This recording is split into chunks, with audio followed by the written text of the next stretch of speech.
Hello everybody and welcome to the Prognard. I am your host Jacob Williams. Continuing in the Armchair General series, I wanted to take a look at some probabilities of turning a country to Islamic rule in the game Labyrinth, the War on Terror, or Labyrinth the Awakening. Same game mechanics.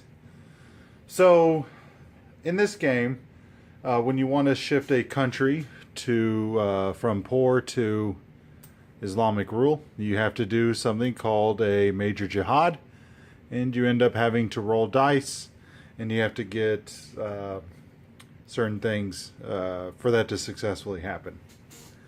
So what has to happen is that and I'm going to assume that you've had some familiarity with this game. You're going to have to roll dice, and you have to get lower than that number, whatever the current governance level is of the country. Now, obviously, Pakistan is a high value target because you can get access to these beautiful WMDs that you can use to hopefully win the game and wreak all kinds of havoc on the US player. But what is your probability of flipping Pakistan to Islamic rule using the major jihad operation, where you have to have 5 more cells than U.S. troops? There are currently no U.S. troops in the Pakistan box. Alright, so there's 2 things that could happen. You could either attempt this using a 2 ops value card or a 3 ops value card, which will determine the number of dice that you use. Let's start by using a 2-op card. All right. If you use a 2 operations value card, you're going to have 2 chances of success. Or sorry, you're going to roll 2 dice to have a success. Pardon my lack of enunciation there. And let's use my patent or trademark pending front of the envelope to do some calculation. Let me get the camera into a good place. Okay, so we're going to assume 2 ops value, and then we'll work on 3 ops value here in a second.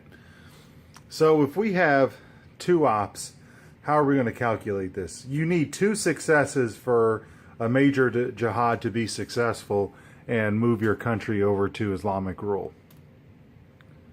Alright, so on 2 ops you get 2 dice, so that means both of them have to be successes.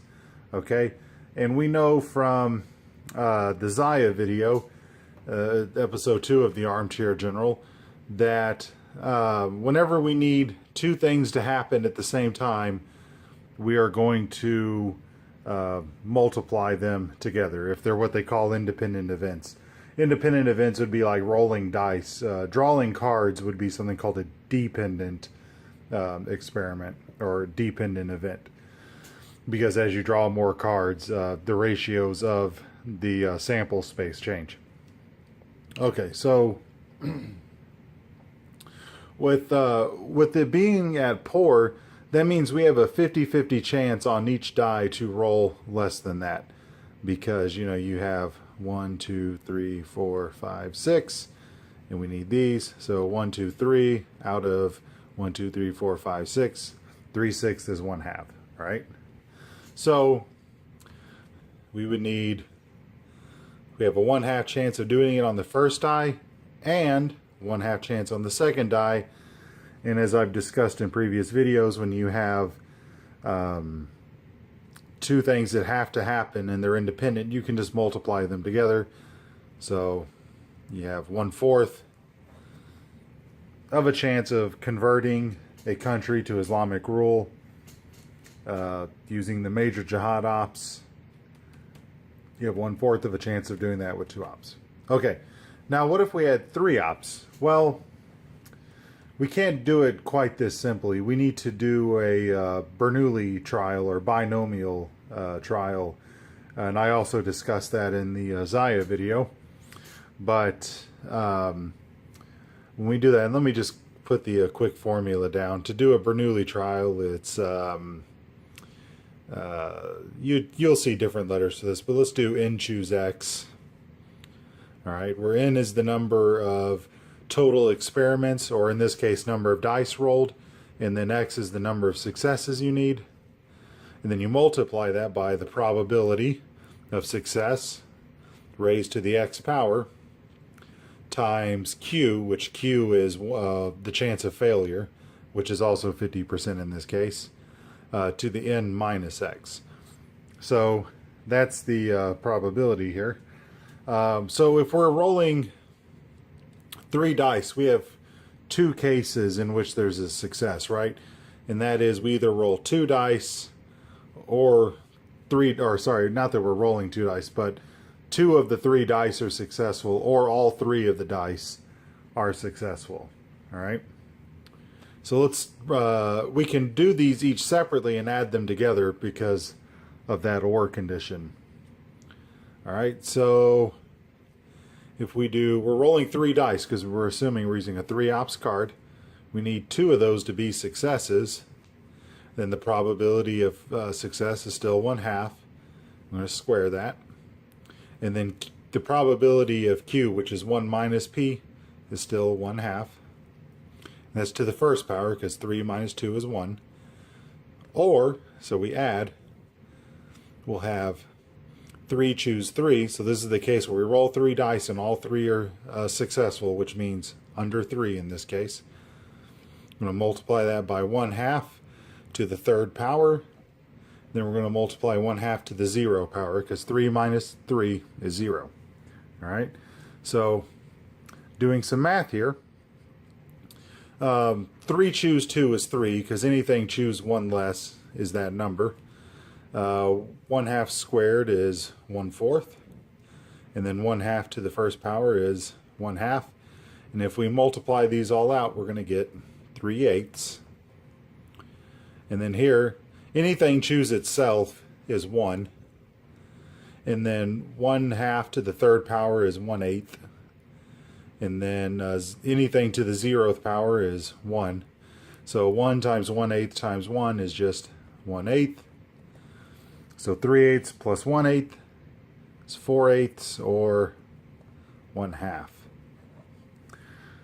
Which I think this is somewhat intuitive, because you would think rolling more dice would give you a higher probability.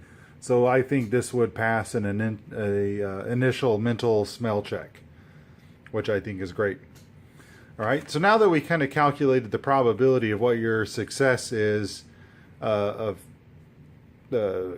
having a successful major jihad, there's one other thing we need to factor in. But before I do that, how is this helpful? Well, a lot of times as the U.S., you have limited ops points, and you kind of need to know the probabilities of countries flipping to Islamic rule. Or, you can make the same argument, in a vice versa sort of way if you're the jihadist player. But, so here's the real dangers here. But now let's ramp up a little bit of the difficulty here. Let's put a little kink in the problem, because this token exists in the game, the besieged regime.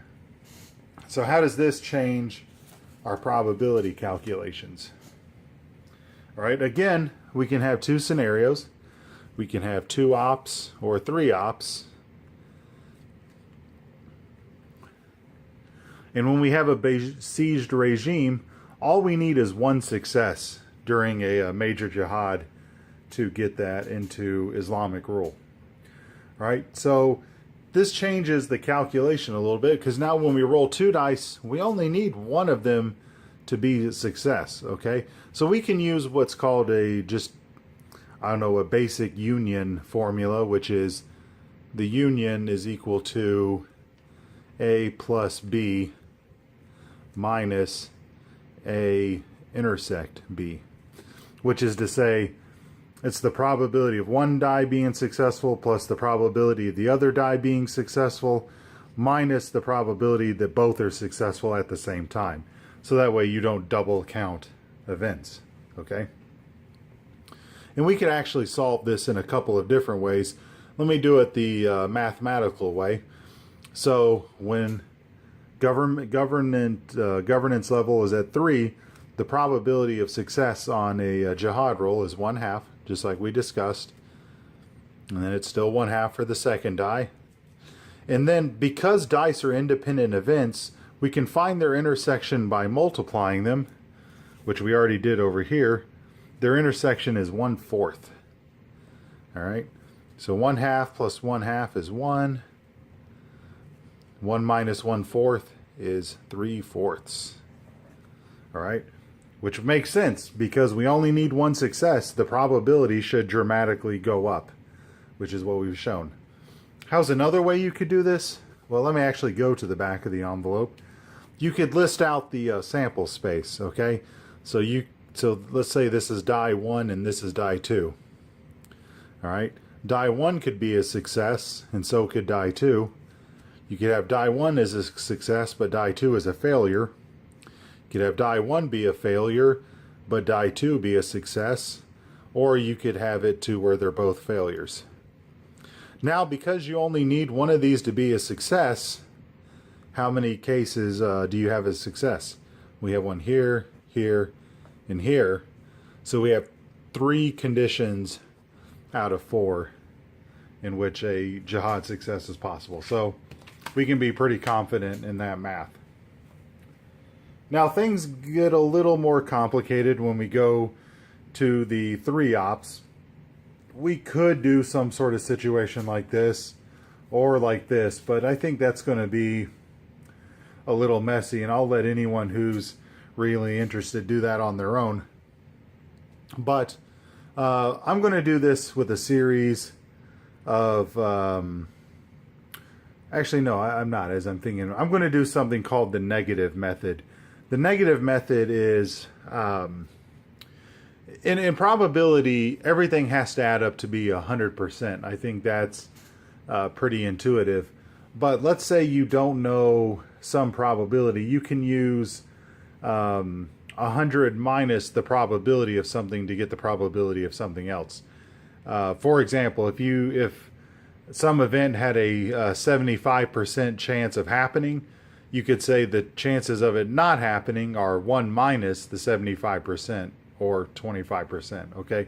So we're going to do that here. What we're going to do is we're going to do 1 minus the case all dice fail, okay? So instead of calculating the success of one event or the success of 2 events or the success of all 3 events, we're just going to do 1 minus all failures, so 0 successes. All right. You could do it the other way, and if someone wants to do that because they don't believe me, I am going to invite them to do that. But this is how I'm going to do it here. All right. So doing a Bernoulli trial, let me put some brackets here. We're going to have 3 choose 0 because that's the that's when all dice fail, so none of them are successful. We're going to times that by 1/2 to the 0 power. And then we're going to take 1/2 to the 3rd power, because 3 minus 0 is 3. All right. Anything choose 0 is 1. Anything to the 0 power is also 1. And then 1/2 to the 3rd power is 1/8.